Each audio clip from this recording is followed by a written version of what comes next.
자, 그 위험부담을 좀 다시 정리하고 가게요. 이 위험부담은 100%가 사령이라 아까 그 칠판에 정리한 거 있죠. 저번 시간에. 그걸 반드시 숙지를 좀 하셔야 돼요. 한 5번 정도 그려보면 좋은데 요 갑하고 을이라는 사람하고 이렇게 1억에 둘이 매매가 된다. 5월 1일 날부터 해가지고 6월 1일 이런 상황이에요. 그럼 중간에 뭐라고 했어요? 요 상황에서 이 목적물이 소실이 될 수 있다 없다? 있다. 그럼 소실이 되면 이제 요 나누는 거예요. 이제 왜 소실이 됐느냐 그 원인을 분석하는 거예요. 머릿속에 그려야 돼요. 그림을. 그랬더니 첫 번째는 누가요? 갑이 실수로 소실할 수가 있잖아요. 갑이다 그러면 누구예요? 매도인이고 다른 말로 뭐라 그래요? 채무자 이렇게 이야기하잖아요. 채무자 매도인. 그럼 요건 뭘로 간다? 채무 불이행이라 그래요. 그럼 채무가 불이행됐을 때 효과가 뭔지를 또 기억하셔야 돼요. 우리가 갑이 지르면 채무불이행. 그렇죠? 만약에 두 번째 을이 실수로 소실을 했어요. 그럼 을은 뭐라고 그래요? 매수인이죠. 얘를 뭐라고 하죠? 채권자라고 하죠. 그럼 우린 이걸 뭐라고 한다? 이를 채권자 위험부담 이렇게 이야기한다는 거죠. 채권자가 위험을 부담한다. 이렇게. 그 다음에 세 번째는 갑의 실수도 아니고 을의 실수도 없다고요. 둘 다 쌍방이 규칙 사유가 없는 거죠. 그럼 보통 시험에 나올 때 이웃이 나와요. 이웃 사람 병이 이웃 병이 아니면 천재지변 이렇게 나오거나 수용이 나오는데 보통 시험은 수용이 좀 많아요. 수용, 매매를 했는데 중간에 그 땅을 국가가 수용했다 이런 식으로 나온다고. 그럼 쌍방의 규칙 사유가 없는 거죠. 그럼 이걸 어떻게 해결해야 된다는 거야? 이걸 채무자 뭐가 돼요? 위험 부담이다 이렇게 이해온다고. 채무자 위험 부담 이렇게. 그럼 제가 말하고 싶은 게 이건 다 뺄 수 있거든요. 한 바퀴만 돌아가면 갑이 질렀다 채무불이행, 을이 질렀다 채권자 위험부담, 쌍방의 규칙 사유가 없다 채무자 위험부담. 그러면 제가 물어보는 건 그거예요. 야 채무불이행이 됐잖아요. 그럼 여기 내용을 물어보고 싶은 거야. 이 내용을. 그럼 이 내용이 뭐라고 했어요? 을은 계약을 뭐예요? 해지하고 뭘 청구해? 손해배상을 청구하고 끝낸다. 이런 의미고. 그 다음에 채권자 위험부담. 이건 대가라고 했죠? 그럼 이건 정답이 뭐야? 이건 정답이에요. 갑이란 사람은 을에게 대금을 청구할 수 있다 없다? 있다. 해석이. 그러고 나서 뭐예요? 보상금이나 그다음에 보험금이 나올 수 있죠? 이건 반환해주라 안 해주라? 해주라. 누구에게? 을에게. 그 다음에 채무자 위험부담은 뭐예요? 갑이 을에게 대금을 청구할 수 없다. 그 다음에 계약금 돌려줘 안 돌려줘? 을에게 계약금을 뭐 한다? 계약금을 반환해주라 이렇게 들어가잖아요. 손해배상 해준다 안 해준다? 을에게 손배를 해줘 안 해줘? 손해를 안 해준다. 요 해석 능력이 또 필요하다고. 제목을 단 다음에 자 하나 더요. 이제 아까 뭐라고 했어요? 쌍방의 규칙 사유가 없이 목적물이 소실됐죠? 그래서 채무자가 이행을 했는데 뭐가 나온 거야 지금? 수령 지체가 된 거죠. 그럼 수령 지체 중에 쌍방의 규칙 사유가 없더라. 그럼 이걸 어떻게 해결해야 된다는 거야? 어떻게? 뭘로 가야 돼요? 이걸 채권자 위험부담 요걸로 해석을 하는 거야. 요걸로 해석을 해라. 요 수령 지체가 보이면 이게 그래서 머릿속에 이게 뭐라 그럴까 딱 이렇게 안착이 돼 있어야 돼요. 이 사례가. 그럼 응용이 되면서 이걸 가지고 문제를 만들어내는 거니까. 그래서 우리 교과서에 나와 있는 페이지수 있잖아요. 그건 안 읽어도 됩니다. 전혀 내용은. 아셨죠? 사례를 외우는 게 관건이라고. 그러면 자 우리가 문제를 하나 더 풀어보자고. 기출문제가 어떻게 나오는지를 한번 정리할 필요가 있는데 4번인가? 봐볼래요? 4번 문제. 이렇게 4번에 뭐라고 돼 있냐면 여기 보면 여기 갑이죠. 갑은 항상 동그라미 쳐요. 저는 갑 동그라미 쳐나 봐요. 갑. 항상 민법에서는 누가 주체고 누가 상대방인지가 정확히 나와야 돼요. 주체자가 누군지를 모르면 계속 헷갈려요. 그래서 사람은 웬만하면 동그라미를 치는 버릇을 갖는 게 좋습니다. 그래서 갑은 자기의 토지를 누구에게? 자, 을에게, 이렇게 을에게 매도하고 이렇게 돼 있죠. 그럼 자, 여기서 물어볼게. 누가 매도자예요? 누가? 네, 갑이 매도자가 되고 자기 토지를 누구한테 팔았어요? 을에게 매매를 한 거야. 그럼 채무자가 누구야? 채무자가? 갑이야, 을이야? 아니, 지금 이 상황에서는 목적물을 갖고 이야기하는 거라니까? 갑이 채무자죠. 대금을 놓고 보면 얘도 채무자지만 지금 집이 없어질 거야, 토지가. 갑, 그죠? 그럼 얘는 누구야? 채권자. 매도인은, 이거 매도인이죠? 채무자. 자, 근데 뭐라고 하냐? 매매대금 자신 채권자의 병에 지급할, 이건 죄송해요. 3자를 위한 계약인데? 이건 위험부담이 안 들어가 있었나? 5번이요. 미안해요. 5번 문제였는데. 순서가 바뀌었네. 자, 5번 걸 다시 볼게요. 자, 그럴 수도 있어요, 없어요? 있어. 하겠죠. 봐봐. 일단 4번은 요거 3자를 위한 계약 풀고 다시 풀어줄게. 자, 비슷한디? 갑은, 그죠? 아까 똑같잖아. 자, 동그라미도 똑같다. 봐라. 왜 동그라미 안 들어갔네. 아이씨. 자, 갑은, 보여요? 5번? 5번 문제 보는 거야. 자, 갑은 자기 토지를 누구에게? 을에게 매도하였으나 소유권 이전 등기 이행계가 뭐라고요? 도래하기 전에 그 토지에 대한 병의 강제 수용이란 말 보이죠? 강제 수용. 요 병이 누굴까 과연? 뭔 3자야? 국가나 지자체겠지. 근데 여기다 갖다 놓고 국가가 지자체가 그렇게 쓸 수가 없으니까 그냥 주체를 병으로 갖다 놓은 거지. 수용으로 하여 보상금을 받게 되었다. 다음 중 OX 틀린 거. 그럼 자, 문제 봐봐요. 갑이란 사람이 토지가 있었고 을하고 둘이 매매를 했는 거죠. 그죠? 매매 계약을 했죠? 지금. 근데 잔금 칠하기 전에 뭐가 돼버린 거야? 이 토지가 수용이 된 거지. 그죠? 그럼 수용이 됐을 때는 귀책 사유가 있어 없어? 이걸 말하면 쌍방에 귀책 사유가 있다 없다? 없이, 그죠? 없이 수용이 된 거야. 그럼 요건 뭘로 해결해야 돼? 4개 중에 하나. 채무불이행, 채권자 위험부담, 채무자 위험부담, 수령지체. 뭘로 가? 채무자 위험 부담이라고 한다니까. 요걸로 해결해야 된다고. 그래서 답은 찾았어. 채무자 위험 부담. 그럼 채무자 위험 부담 해석을 해보자고. 우리가 들어가기 전에 머릿속에 정답을 알고 들어가야 돼. 자, 갑은 을이라는 사람에게 을에게 대금 청구할 수 있다 없다? 없다. 채무자가 누구야? 갑이 위험을 부담한다. 대가를 부담하니까 갑은 을에게 대금 청구할 수 없다. 그리고 누구에게? 을에게 계약금 돌려줘 안 돌려줘? 계약금 반환해주라. 그렇죠? 그럼 갑은 을에게 손배는 해줘 안 해줘?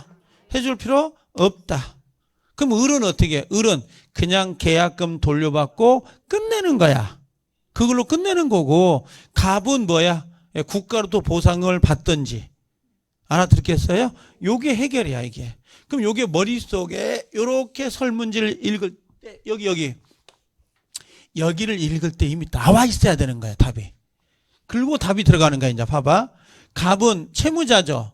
을에 대한 소유권 이전 의무는 소멸한다. 맞죠? 국가가 수용했잖아요.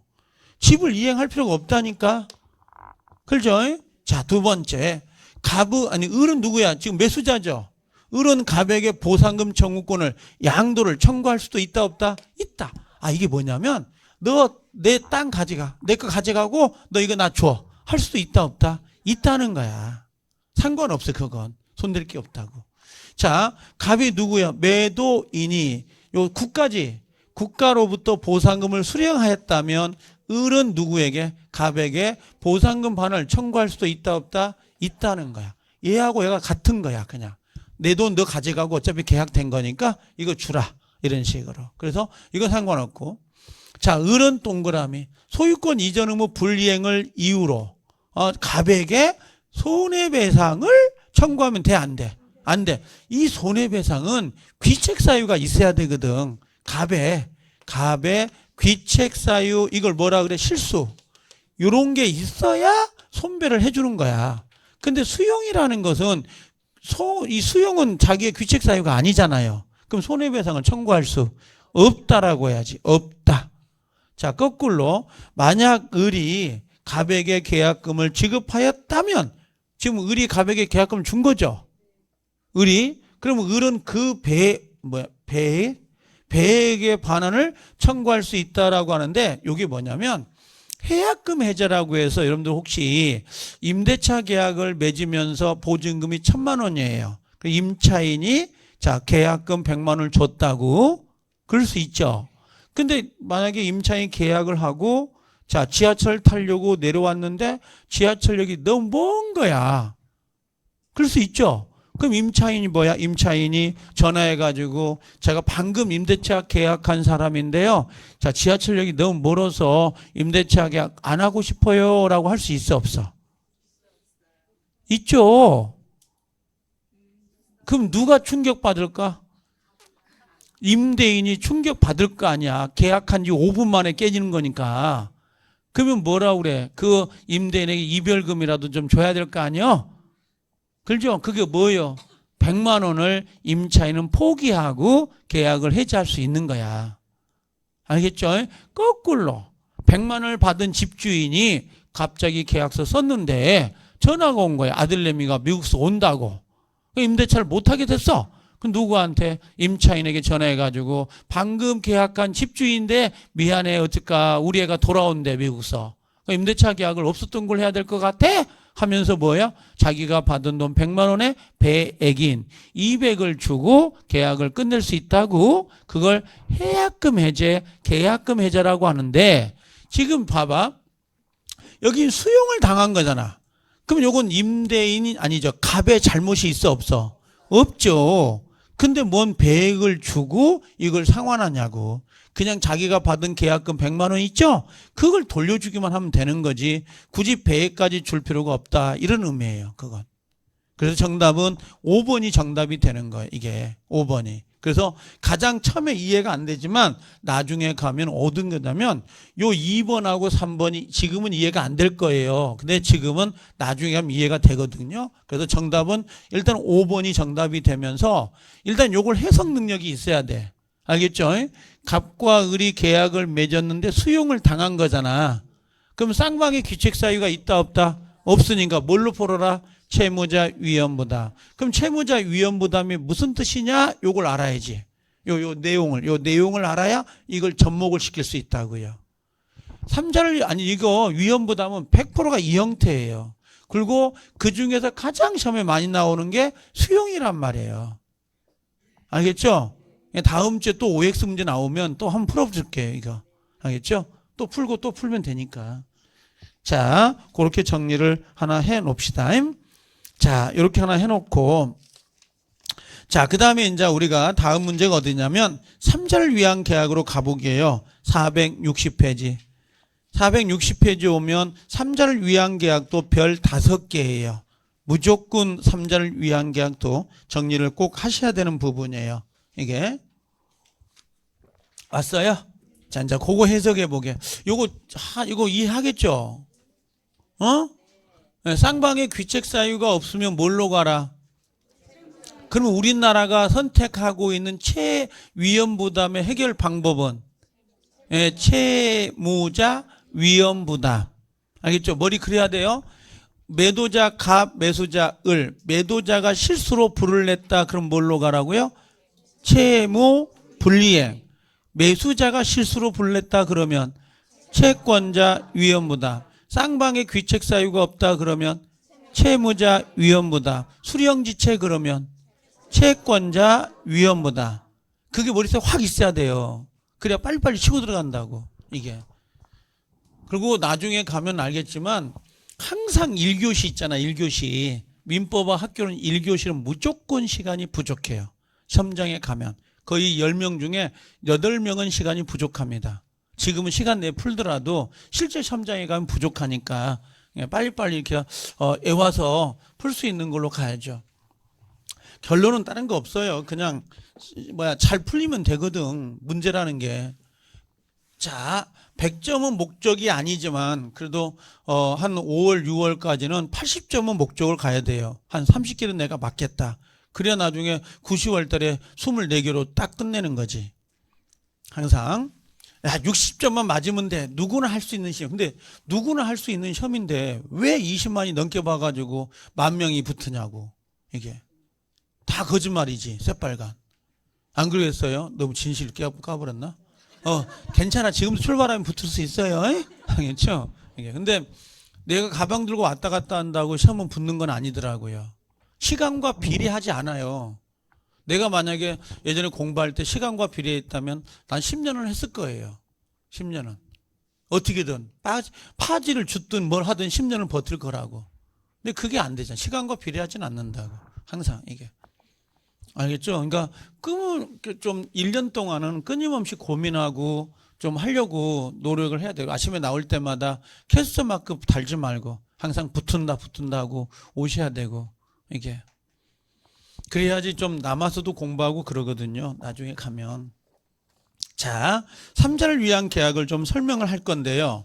3자를 위한 계약은 한 번에 이걸 먹기가 어렵더라고요. 이걸 나눠서 좀 생각을 하실 필요가 있어요. 나누어서. 그래서 올해 이제 우리가 이번 12월 달에 한 번 하고 나중에 1, 2월 달에 가서 한 번 더 할게요. 그러면 어느 정도 윤곽을 잡은데 지금 내가 판서를 하려고 하는데 그 판서가 3자를 위한 계약에 거의 70%에 육박을 해요. 문제를 풀 수 있을 정도의 70%. 이 정도면.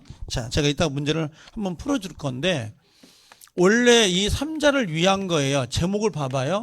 제3자를 위한 계약이라 그래요. 그럼 계약의 주체는 아니에요. 누가요? 이 3자가. 주체가 따로 있다는 말이거든요. 근데 이 주체자가 3자를 위해서 계약을 맺는다. 이렇게 보는 거예요. 자, 생각해 봐요. 저번 주에 우리가 청약과 승낙을 했어요. 아까 한 문제 풀었죠. 두 번째 동상병권 나왔죠. 그 다음 위험부담 지금 하고 있죠. 아까 했죠. 세 번째 3자를 위한 계약 하고 있죠. 지금 네 문제째죠. 다음 주 오면 계약 해제 들어갈 거 아니야. 하나, 두 개가 나오죠. 매매계약 두 문제 나오죠. 교환계약 하나. 그다음 임대차 한 문제, 두 문제. 두 문제가 보통 필히 나온다고. 그럼 이게 계약은 10문제가 나오는 거야. 딱 정해져 있다고. 그러면 답을 알고 잠정에 들어가야 된다고. 그걸. 여러분들 민총이나 물권이 쉬운 게 아니에요. 특히 물권법 같은 경우는 호락호락하지가 않아요. 판례이기 때문에. 그래서 물권에서 소비되는 이렇게 문제를 못 풀어서 점수를 못 나올 때에 계약법으로 이렇게 보충을 해줘야 돼요.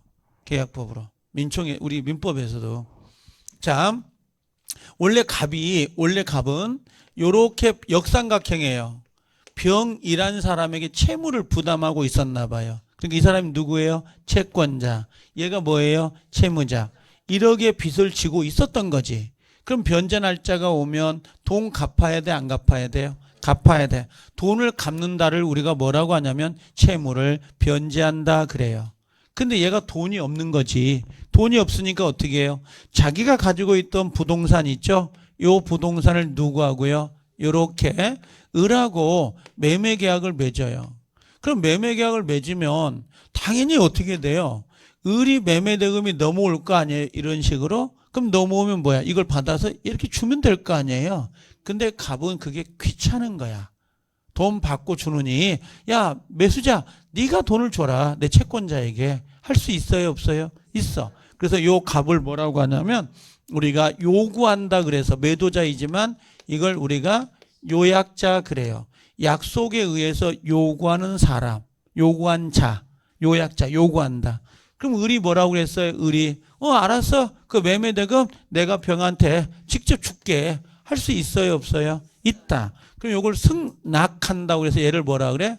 낙약자 이렇게 부르고 얘를 뭐라 그래요? 이걸 채무자 그래요. 왜 채무자 그래? 돈 1억을 이행해야 되니까. 알아듣나요? 이걸 채무자 이렇게 부르는 거예요. 채무자. 이렇게. 그러면 요 사람은 계약은 누가 하는 거야, 지금? 이 요약자와 낙약자가 계약을 한 거죠. 그리고 수익은 누가 보는 거야? 얘가 보는 거야. 그래서 얘를 뭐라 그래요? 수익자 이렇게 부르거나 얘를 제3자 이렇게 부른다는 거지. 그러면 자 봐요. 원래는 뭐야? 원래는 매매 계약이죠. 원래는 매매 계약인데 여기에 뭐가 붙은 거야? 매매 계약인데 원래는 매매 계약인데 뭐가 붙은 거야? 채권이 붙어? 아니, 3자가 수익을 본다는 특약, 약정, 약관이야 이게. 약관, 요게 약관이라 하거나 아니면 특약이 붙었다 이런 의미지. 원래 매매 계약이 기본 계약인데 3자가 수익을 보는 약관이 붙어있는 형태. 이런 거. 여러분들 제가 항상 쓰는 게 엄마가 뭐라고 했어요? 엄마가 요거 파리바게트 사장님하고 초코 케이크 매매 계약을 맺는다고. 그리고 케이크는 누구한테 주라는 거야? 내 딸, 내 아들한테 오면, 딸이 오면 혹시 생일 케이크니까 그거 주세요라고 할 수 있어 없어? 있죠. 유치원이라든지 또는 뭐가 있나 이렇게 초등학교 저학년 때는 생일 파티를 해주잖아요. 아니 보통 그러면 엄마하고 파리바게트 사장님이 계약을 맺지. 매매 계약, 초코 계약. 그죠? 그 수익을 누가 보는 거야? 이거 딸이 보는 거죠. 응? 이번에 수능 시험 끝났으니까 벌써 나오더라고요. 수능 그 컷이. 그죠? 이게 서울대 의대는 407점. 그다음 서울대 경영과는 410 몇 점 이렇게 나오더라고요. 이게 아니 컷이 나오더라고 정시 할 때 이게. 자 나오는데 대학 나오면 다 노는데 자 대학 안 갔으면 좋겠어. 이게. 미안해요. 자, 아니 내 아들들 아들 딸은 대학 안 가도 아니 가야 된다는 거 가면 좋은 위치를 찾아갈 수도 있겠지만 그게 너무 커서 우리 아들내미가 원래 초등학교 때만 해도 그냥 농사 짓는 게 꿈이었거든요. 진짜로 아들이 진짜 농사 짓는 게 꿈이어가지고 제가 어릴 때 텃밭을 데리고 가서 이렇게 심고 막 그랬으니까 고추 심고 막 그러다가 묘종 심고 그랬었거든요. 어느 날 갑자기 바뀌더라고 꿈이. 그래서 참 골아파요. 자, 아니 농사 짓는다 그러면 나하고 같이 농사 지으면 될 거 아니에요. 이게 요즘 귀농해가지고 농사 짓는 경우가 있지만 정말 힘들어요. 이게 쉽진 않는데 거의 지금 요즘 쉬운 게 어디가 있나 거의 대부분들이. 자, 왜 갑이란 사람이 여기 아버지가 아들한테 대학 들어갔다고 현대자동차하고 계약을 맺어가지고 사줄 수 있어요 없어요? 있죠. 그럼 자동차 매매 계약은 누구와? 아버지와 현대가 맺지만 수익은 누가 보는 거야? 아들이 보죠. 이런 것도 뭐가 될 수 있어? 3자를 위한 계약이 될 수 있다. 보험이 내가 그렇지 보험. 내가 보험을 들어요 삼성하고 그럼 수익을 누가 봐? 요 법정 상속인이 보는 거죠. 이런 것들. 그렇죠? 우리 집사람이 죽었다. 그럼 내가 누구하고 수익 내가 볼 수 있어 없어? 있죠. 그렇진 않아. 어차피 가는 인생인데 다. 예를 들면 알겠죠? 그러면 봐봐. 얘 을이 요렇게 돈을 주잖아요. 돈을 주면 얘를 얘는 돈을 줬으니까 공허해질 거 아니야. 요거 집으로 보상한다 그래요. 이걸 집으로 준다. 그래서 누구와? 요약자와 낙약자 관계 있죠? 요걸 뭐라 그래? 이걸 보상 관계 이렇게 부르는 거야. 보상. 그래 요걸 우리가 뭐라고 하냐면 보상 관계 이렇게 부르거나 이걸 뭐라 그래요? 기본 관계 이렇게 불러요. 이 둘 사이 관계를 요걸 이렇게 또 하나 해볼게요. 지금 얘가 돈 1억을 받잖아요. 얘한테 왜 1억을 받을까? 얘가 1억을 빌려줬잖아. 그 대가로 돈을 받는 거라. 그래서 누구와 누구 사이는요? 요약자와 누구 사이는 수익자 관계 있죠? 요 관계를 우리가 뭐라고 한다? 이걸 대가 관계 이렇게 불러요. 대가 관계 이런 식으로 이렇게 불러요. 지금 요게 가장 중요해요. 지금 중요합니다. 자 봐요. 그럼 보상 관계는 누구와 누구라고 했어요? 아니 갑과 을 하지 말고 요약자와 낙약자, 요약자와 낙약자 그래요. 나중에 1, 2월, 3, 4월 가면 이렇게 강의할까? 이렇게 해. 왜 그러냐면 5월 달까지도 모르더라고 나는. 학생들 내가 접해보면 내 경험에 5월까지도 몰라. 5월까지도 이걸. 그러니까 6월, 7월 달 가면 막 시험 보잖아요. 그럼 점수가 안 나온다? 왜 안 나올까? 기본 문제인데 점수가 나오지 않는 건 해석이 안 되기 때문에. 해석이. 이게. 나중에 가면 이게 헷갈리면 안 되거든. 탁탁 튕겨 나와야 된다고. 이게. 보상관계 그럼 누구와 누구? 요약자와 낙약자. 이게 갑과 을 하면 안 된다고. 왜? 이 문제 형태가 기출문제를 분석해 보잖아요. 그럼 갑과 을, 역삼각형, 병. 이렇게 나오는 형태가 있고, 을과 갑, 그 다음에 병. 이렇게 나오는 형태가 있고, A, B, 그 다음에 뭐예요? C. 이렇게 나오는 형태가 있다고. 진짜로 기출문제가. 가장 어려운 문제는 어떤 거? 을과 갑이 바뀌는 게. 이게 가장 헷갈리거든. 요것과 요것이 바뀌어요. 그러니까 요 하나를 제대로 해라고. 하나를 제대로 하면 사람이 바뀌더라도 그냥 푼다고. 또 3자를 위한 계약이 나오면 요 그림을 반드시 옆에 그려놔야 돼. 그래야 1, 2, 3, 4, 5, 6을 읽을 때에 헷갈리지 않는다고. 제 경험치게. 이게. 자, 다시 와봐요. 그럼 요약자, 낙약자죠. 근데 이 보상관계가 흠결이 있는 거야. 흠결이 있다는 말은 무슨 말일까? 흠결이 있다는 건. 갑과 을 사이 그 매매 계약이 뭐야? 무효가 되거나 취소가 되거나 해제가 돼버렸다 이거지. 이게 알아듣죠? 그러면 당연히 3자를 위한 계약은 영향을 미칠까 안 미칠까? 영향이 있다 없다? 영향이 있다 이렇게만 우리가 외운다고. 그럼 영향이 있다는 말은 무슨 말이야? 이제 해석을 할 줄 알아야 돼. 영향이 있다 이게 무슨 말이에요? 영향이 있다 그럼 뭐야? 을은 병에게 그 돈 아까 1억 있죠? 자동차 초코 케이크 이행해 안 해? 이행할 필요가 없다 이런 말이야. 근데 거꾸로 누가요? 병이란 사람이 누구에게 을에게 야 빨리 돈 줘야지 초코 케이크 줘야지 이렇게 청구가 들어온 거야.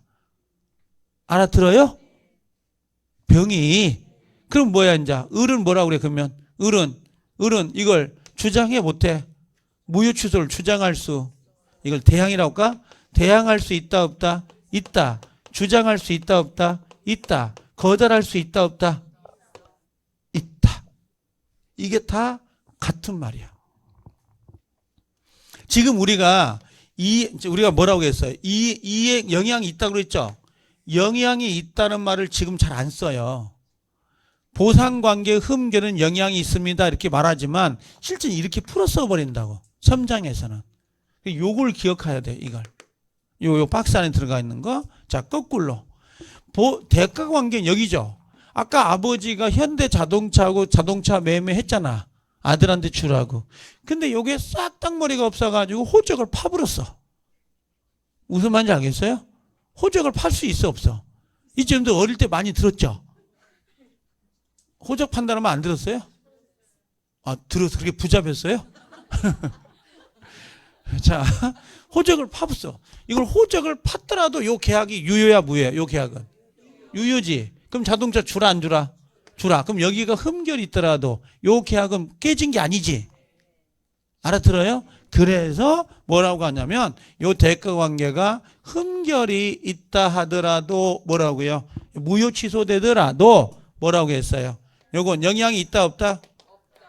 영향이 없다? 그럼 영향이 없다는 게 무슨 뜻이야? 영향이 없다는 것은 을은 병에게 이행해라 안 해라? 해라 한다. 그 다음에 만약에 병이란 사람이 대려 을에게 청구가 들어온 거야. 자동차 이행해 주세요. 그럼 이행해야 안 돼? 예, 청구할 때 대항할 수 있다 없다? 대항할 수 없다. 야, 우리 너 계약 무효잖아. 너 호적 팠잖아. 나 못 줘. 대항할 수 없어. 이행을 해라 이거지. 거절할 수 있다 없다? 없다. 주장할 수 있다 없다? 없다. 그러면 요 반대죠 지금. 그래서 요거하고 요거 있죠. 요 두 개. 요거 두 개. 요거를 비교할 줄 알아야 돼요. 이 단어를. 그냥 단순히 보상관계는 영향 있다. 대가관계는 영향이 없다. 이렇게 하지 말고 요걸 해석할 줄 알아야 된다니까. 그래야 정확히 답을 찾아낼 수 있다고. 이거요. 한 바퀴 돌아가면 다 알아. 여기가 무효면 얘 돈 줄 필요 없다. 여기가 무효이더라도 돈 줘야 된다. 알아들어요? 여기가 깨졌잖아. 기본관계가. 깨지면 돈 줄 필요가 없지. 여기가 무효죠. 여긴 유효인데 그럼 돈 줘야지. 그 한 바퀴 돌아가면 누구나 해석하거든. 근데 이걸 문제로 만들었을 때 문제 연결이 안 된다고. 그래서 이걸 정확히 좀 알아라는 거지. 하나만 더 해볼게요. 자, 3자를 위한 계약에서 요 3자가 문제예요. 요 3자. 자, 1번. 이건 어때요? 3자를 위한 계약에서 얘 둘이 계약을 맺잖아요. 그럼 이 3자가 계약시에 꼭 있어야 되나? 꼭 있어야 돼? 내가 보험 들 때 우리 애들이 없을 수도 있었다고. 그러면 계약시. 자, 제 3자는 현존하거나 특정되어야 된다. 불문. 불문이다 이거요. 3자가 계약시 없어도 돼요. 알겠죠? 그래도 계약은 맺을 수 있다. 그런데 두 번째. 그럼 3자는 언제까지 있어야 될까? 이 3자, 요 제3자. 제3자는 언제까지? 수익의 의사를 표시할 때까지. 수익의 의사라는 게 뭐냐면 나 초코 케이크 받겠어요. 보험금 수령하겠어요. 나 자동차 받겠어요. 이런 게 수익의 의사라고. 이 수익의 의사를 표시할 때는 있어야 돼, 없어야 돼? 있어야 돼. 여기서 질문 하나.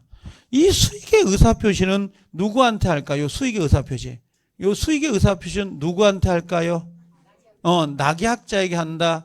요게 시험으로 한번 나온 적이 있어요. 뭘로요? 요약자로. 그럼 요약자한테 초코 케이크 주세요. 그러면 안 되지. 이 양반한테 얘한테 달라고 그래야지. 얘한테. 그래서 낙약자에게 뭐라고요? 수익자가 아니라 낙약자에게 요구할 수 있다. 그다음에 하나만 쳐요. 요 3자를 위한 계약의 요 수익의 의사표시 있죠. 수익의 의사표시는 요 계약 성립 요건이냐고 물어봐요. 이게 말이 안 되는 건데 계약 성립 요건이다 아니다? 아니다. 단지 자기 권리 발생. 내가 수익을 받겠다는 권리 뭐라고요? 발생 요건에 불과하다 이렇게 보면 돼요. 이렇게. 이 사람이 수익의 의사를 표시하지 않더라도 이 계약은 성립이 된다고. 그럼 수익의 의사 표시가 없더라도 이 계약은 성립이 되는 거죠. 단지 얘가 수익의 의사를 표시하면 자기 권리가 발생이 되는 거라고. 이렇게 하나 더 해볼까요? 세 번째.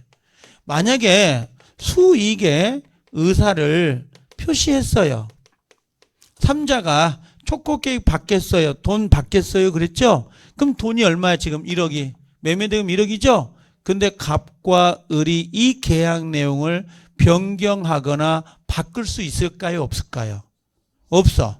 지금 딸내미가 초코 케이크 먹겠다고 했는데 엄마하고 그 바게트 사장님이 딸기 케이크로 바꾸는 거야. 그럼 되겠어요? 안 되겠어요? 안 되는 거야. 그래서 수익의 의사를 표시한 다음에 계약 내용을 변경하거나 또는 소멸시킬 수 있다 없다? 없다라는 거야. 이거 상당히 잘 나와요. 그래서 수익의 의사를 표시한 다음에 변경하거나 또는 이걸 소멸시킬 수가 없도록 돼 있어요. 아셨죠? 하나 더 해볼까요? 지금 이 감남이 뭐라고 했어요? 병녀를 짝사랑한다고. 그래서 이 감남이 누구한테 요 꽃집 아줌마 을에게 꽃 5만 원어치를 좀 병녀에게 주라고 계약을 맺은 거지. 알아듣죠? 계약 맺었죠? 그러면 이 꽃집 아줌마가 전화를 할 거야. 병녀에게. 자, 꽃을 좀 배달하려고 하는데 장소를 어디로 가면 좋아요? 이렇게 물었죠? 그럼 병녀가 궁금하지. 꽃을 누가 시켰는지. 그렇죠? 누가 시켰어요? 그랬더니 갑이 시켰다는 거야. 그럼 뭐라고 했어요? 전화기 속에 뚜뚜뚜 소리만 나는 거야. 이건 받겠다는 거야? 안 받겠다는 거야? 안 받아. 그래서 낙약자가 최고를 했는데 회답이 없으면 뭘로 본다? 거절한 것으로 본다. 이렇게 나올 거야 나중에. 알겠죠? 그래서 하나 더 써볼까 이렇게. 자, 낙약자가 뭐 했어요? 최고 했죠? 최고 물어본 거지. 최고는 물어보는 거야. 너 꼭 받을래? 물어봤더니 자, 수익자가 대답을 해 안 해? 회답을 해 안 해? 안 해. 그럼 해답을 안 한다는 건 추인한 거야, 거절한 거야? 예, 거절로 본다. 이렇게 보는 거죠. 알아들으면 참 좋은데. 나는 제일 헷갈렸던 게 이거야. 봐봐요. 지금 병이 돈 받겠다고 했죠? 돈 받겠다고 했잖아. 근데 이 친구가 낙약자가 돈 줘야 될 거 아니야. 근데 낙약자가 채무를 불이행한 거야. 불이행했죠. 그러면 요 요약자는 이 3절 위안계약을 깨버릴 수 있다고. 소멸시킬 수 있다고. 그러니까 여기하고 충돌이 생겼어. 수익자가 수익의 의사를 표시하면 당사자는 뭐라고 했어? 소멸시키지 못한다고 했는데 왜 이걸 소멸시키냐 이렇게 물어볼 수 있거든요. 제 말 지금 전달하려고 한 말을 이해하겠나요? 그랬더니 채무 불이행은 법정해제 사유이기 때문에 얘가 수익의 의사를 표시한다 하더라도 법률 규정에 의해서 해제 사유로 정해놓은 것은 얘가 수익의 의사를 표시했다 하더라도 뭐라고요? 동의 없이, 수익자의 동의 없이 해지할 수 있어요 라고 하는 거야. 법에 규정이 된 거니까. 법에 규정이 된 거니까. 자, 그래서 여기 와봐 이제. 그럼 얘가 돈 받겠다고 했죠. 근데 이 사람이 낙약자가 채무 이행해야죠. 초코 케이크 줘야지. 자동차 줘야지. 1억 줘야지. 근데 얘가 안 주는 거야. 안 주면 어떻게? 안 주면 이걸 우리가 채무 불이행이라 그래. 채무를 불이행한다. 그럼 채무를 불이행하면 다음 주에 배울 건데 효과가 있다고. 그 효과가 뭐예요? 그러면 첫 번째는 계약을 뭐 할 수 있다? 해지할 수 있다. 해제권. 또는 뭔가 취소할 수 있다. 취소권. 그 다음 두 번째는 뭐예요? 원상 회복 의무가 나온다고. 다음 주에 오면 이거 꼭 외우라고 하거든요, 제가. 그 다음 또 뭐가 나와요? 손해배상 청구 나와. 그래서 해제권, 원상회복, 그 다음에 손해배상 이렇게 나온다고.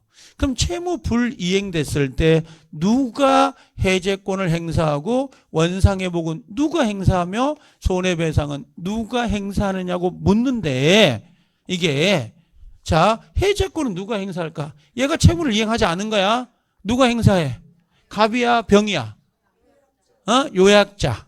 갑이지. 얘는 당사자가 아닌 거야. 계약 당사자가 아니니까 해지할 순 없죠. 근데 보통 수익자가 계약을 해지한다. 수익자가 계약을 취소한다. 이렇게 나온다는 거야. 그럼 여기는 누가 해야 돼요? 누가 해제권을? 예? 요 약자가 해제권을 행사하지. 여기가 수익자가 해요. 그러면 X가 된다는 거지. 알아듣죠? 자, 두 번째 가볼까? 원상회복이요. 원래 상태로 돌려놔야 되거든. 그럼 누가 할까요? 요약자하고 여기는 낙약자가 해야 돼요. 원래 상태로 돌리려면. 여기는 수익자가 하면 돼, 안 돼? 근데 여러분들의 발목을 잡는 게 있어. 자, 봐봐요. 계약이 이루어졌죠. 계약이. 그럼 얘가 계약금 줬을까, 안 줬을까? 원래 계약금을 얘가 받아야 되는데 계약금을 얘가 받은 거야. 수익자가. 그럴 수 있죠. 1,000만 원. 근데 계약이 깨졌지. 그 원상회복 들어가야지. 그 1,000만 원을 받은 수익자 토해내 갑이 주는 거야. 갑이 주는 거지 수익자가 주는 게 아니야. 수익자는 1,000만 원 받으면서 끝나. 여기서 1,000만 원 까진다고 그냥 채무가 9천만 남는 거지. 근데 이 계약이 깨졌죠. 그럼 1,000만 원 돌려줘야 되지. 원상회복이니까. 그건 요약자와 낙약자가 하는 것이지 계약금을 수익자가 받았다고 해서 수익자가 원상회복을 하는 건 아니에요. 조심해야 돼요. 계약금을 수익자가 받았다 하더라도 원상회복은 누구와? 요약자와 낙약자. 수익자가 하는 건 아니다. 세 번째, 손해배상이에요. 여러분들 낙약자가 채무를 이행하지 않으면 누가 손해를 보는 거야? 요약자가 손해를 봐? 수익자가 보겠지. 돈을 못 받으니까. 초코케이크를 안 주면 누가 울겠어? 수익자가 울겠지. 무슨 말인지 알겠어요? 그래서 이건 누가 손해배상은 누가 한다? 예, 수익자가 청구한다고. 자, 한번 봐볼게요. 지금 내가 박스를 만들었다고. 뭐냐면 요거 하나 박스 만들었죠. 이거 안 보이네 색이. 확 띄는 게 있어야 되는데 이렇게 요거하고 요거 있죠. 이거 박스가 요거 한 박스 그 다음에 3자를 위한 계약 있죠. 여기요. 3자. 요 한 박스. 그 다음에 여기 채무불이행 요 한 박스가 있죠. 이렇게 박스가 3개잖아요. 근데 여기서 항상 70%가 답이 되는 애가 얘가 답이에요. 3자를 위한 계약은. 답은 거의 얘가 좀 정해놓고 출발을 하더라고. 이 3자를 위한 계약은. 얘가 답인데 얘들은 뭐가 돼? 답이 되는 경우도 있지. 30%가 장식품이 되고 또 항상. 그리고 얘가 항상 중요해요. 채무불이행. 이게. 그래서 3자를 위한 계약은 이게 머릿속에 일단 있어야 돼요. 있어야 우리가 문제를 풀어나갈 때에 탁탁탁 치고 들어갈 수가 있다고. 이게. 자, 이제 여기에 이제 우리가 부수적으로 몇 가지를 좀 정리하면 이게 전체가 끝나는 거야. 3자를 위한 계약은. 가장 메인은 얘예요. 얘가 거의 지금 70%를 내가 이야기를 한 거라고. 3자를 위한 계약에. 실제 시험에 10월 달에. 그럼 지금 이해가 안 되는 사람도 있죠. 지금 내가 설명하자마자 바로 이해가 되는 사람도 있지만 안 되는 사람도 있을 거 아니에요. 그럼 앞으로 2, 3월 달, 3, 4월 달 계속 욕을 할 거라고. 계속. 끝을 본 놈은, 끝을 본 사람은 뭐라고요? 두렵지가 않는 거야, 이게. 한번 갔다 온 사람은. 알겠죠? 이게. 돌싱이라고 할까? 아니, 한번 끝을 갔다 오면 다시 가더라도 두렵지가 않는 거예요. 그게 돌싱이지 뭐야. 그렇죠? 두 번째 갔다 오면 어떻게 해? 투 돌싱? 아니, 욕하는 게 아니고. 나중에 뭔가, 그러니까 우리는 그런 경험이 없을 거라고 생각하는데 나도 모르죠, 뭐. 그렇죠? 근데 세상은 장담이 없으니까. 장담이 없으니까. 자, 근데 여러분들 지금 작년에 했던 분도 그러고 지금 두 번째 하는 사람들은 뭐가 있냐면 재수하신 분들이 많잖아요, 의외로. 두 번째 하는 사람들은 내가 강의를 하면 다 알아들어요, 이게. 귀가 편하거든. 근데 문제를 봐봐요. 문제를 보면 안 보여, 그게. 간혹 가다가 아까. 문제를 보면 이게 답이 안 보일 때가 있다고. 해석이 안 되기 때문에. 그게. 해석 능력을 기르는 건데, 그러려면 뭐가 제일 좋은 거예요? 일단 아까 별 5개 있잖아요. 3자를 위한 계약, 동시유형 항변권. 아까 위험부담 책 읽지 말라고 했죠? 초짜는 안 읽어도 되지만 위험부담도 별 5개잖아. 그럼 집에 가면 읽어야 돼, 안 읽어야 돼? 읽어야 되는 거야. 작년에 하셨던 분들은 책을 읽을 수 있는 능력이 있거든. 처음 하신 분들은 책을 못 읽어요. 이게 쭉쭉 읽으면서 해석되는 게 쉽지 않습니다. 그러니까 처음에는 이렇게 동영상을 많이 좀 활용하시다가, 알겠죠? 동영상도 똑같아. 내가 항상 이거 말할 때 이거 말하면 안 되지만 지금 12월 달이고 1월 달이고 그 다음에 2월 달 내가 이게 달수가 바뀌면서 1월 달에 이야기를 좀 해보면 되는데 여기서 2월까지는 민법 있잖아요. 이 민법 이렇게 여기를 동영상을 많이 보라는 거지. 동영상을 이렇게 학계로는 봐 안 봐? 미안하긴 한데 정말 미안해요. 나도 심적으로. 근데 학계로는 안 봐도 돼요. 우리 학교 선생님 보면 뭐라 할지 모르겠는데 학교 선생님 맨날 그러죠. 석건 나면 뭐라고 그래. 오늘 공부한 거 복습하시고 그 다음에 민법 보세요. 그러죠. 복습하면 안 돼. 학교로는 복습하다가 5시간 간다. 농담 아니에요 진짜. 그래서 1월부터 12월, 1월, 2월까지는 민법만 봐도 괜찮아요. 정말로. 그리고 3월달 들어가죠. 이때부터는 뭐가 들어 이제 4월까지 이렇게 여기는 민법도 보고 그다음 누구의 이제 학개론도 이때 봐야 돼 이제 이런 식으로 이해되나요? 그리고 5월달 가고 6월달 갈 거 아니야 7월달 그럼 여기가 이제 2차가 들어가야 돼. 여기서 2차 누가 들어가야 돼? 중개사법 들어가야지. 중개사법이 동영상을. 근데 여기 5월달 들어가죠? 그럼 민법은 동영상을 보면 안 돼 이제. 이건 파트별로 봐야 돼요. 중요 부분만 클릭해가지고. 동영상을 계속 보신 분들은 봐야 되지만 여기서는 뭐가 있냐? 읽기가 들어가. 읽기가 들어가요. 지문 읽기라든지 우리가 프린터 주는 거 있잖아요. 그걸 읽기를 해야 돼. 읽기를 안 하면 반드시 시험장에서 읽을 수가 없어요. 그 문장을. 그래서 이때부터는 동영상을 점점 줄여가야 돼요. 이때까지는 열심히 보다가 줄여야 된다고. 동영상을 보면 귀는 편한데 이게 입이 안 열려. 입이.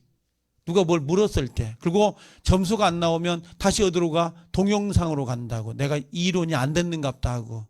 우리는 이론하고요. 이론을 완벽하게 잡은 다음에 문제를 푼다라고 하는 거 있죠? 이거 완벽 못해요. 그러니까 이론하고 문제를 계속 접목을 시켜야 돼. 항상. 두 개를 연결할 수 있어야 돼. 그러니까 제가 왜 수업을 하고 왜 기출문제를 푸는지 아시겠죠? 계속. 그래야 이 문제가 그렇게 나올 수 있다는 걸 보여주는 거지. 예시 규정을. 이걸. 자, 됐죠? 자, 한 5분만 쉬었다 와요.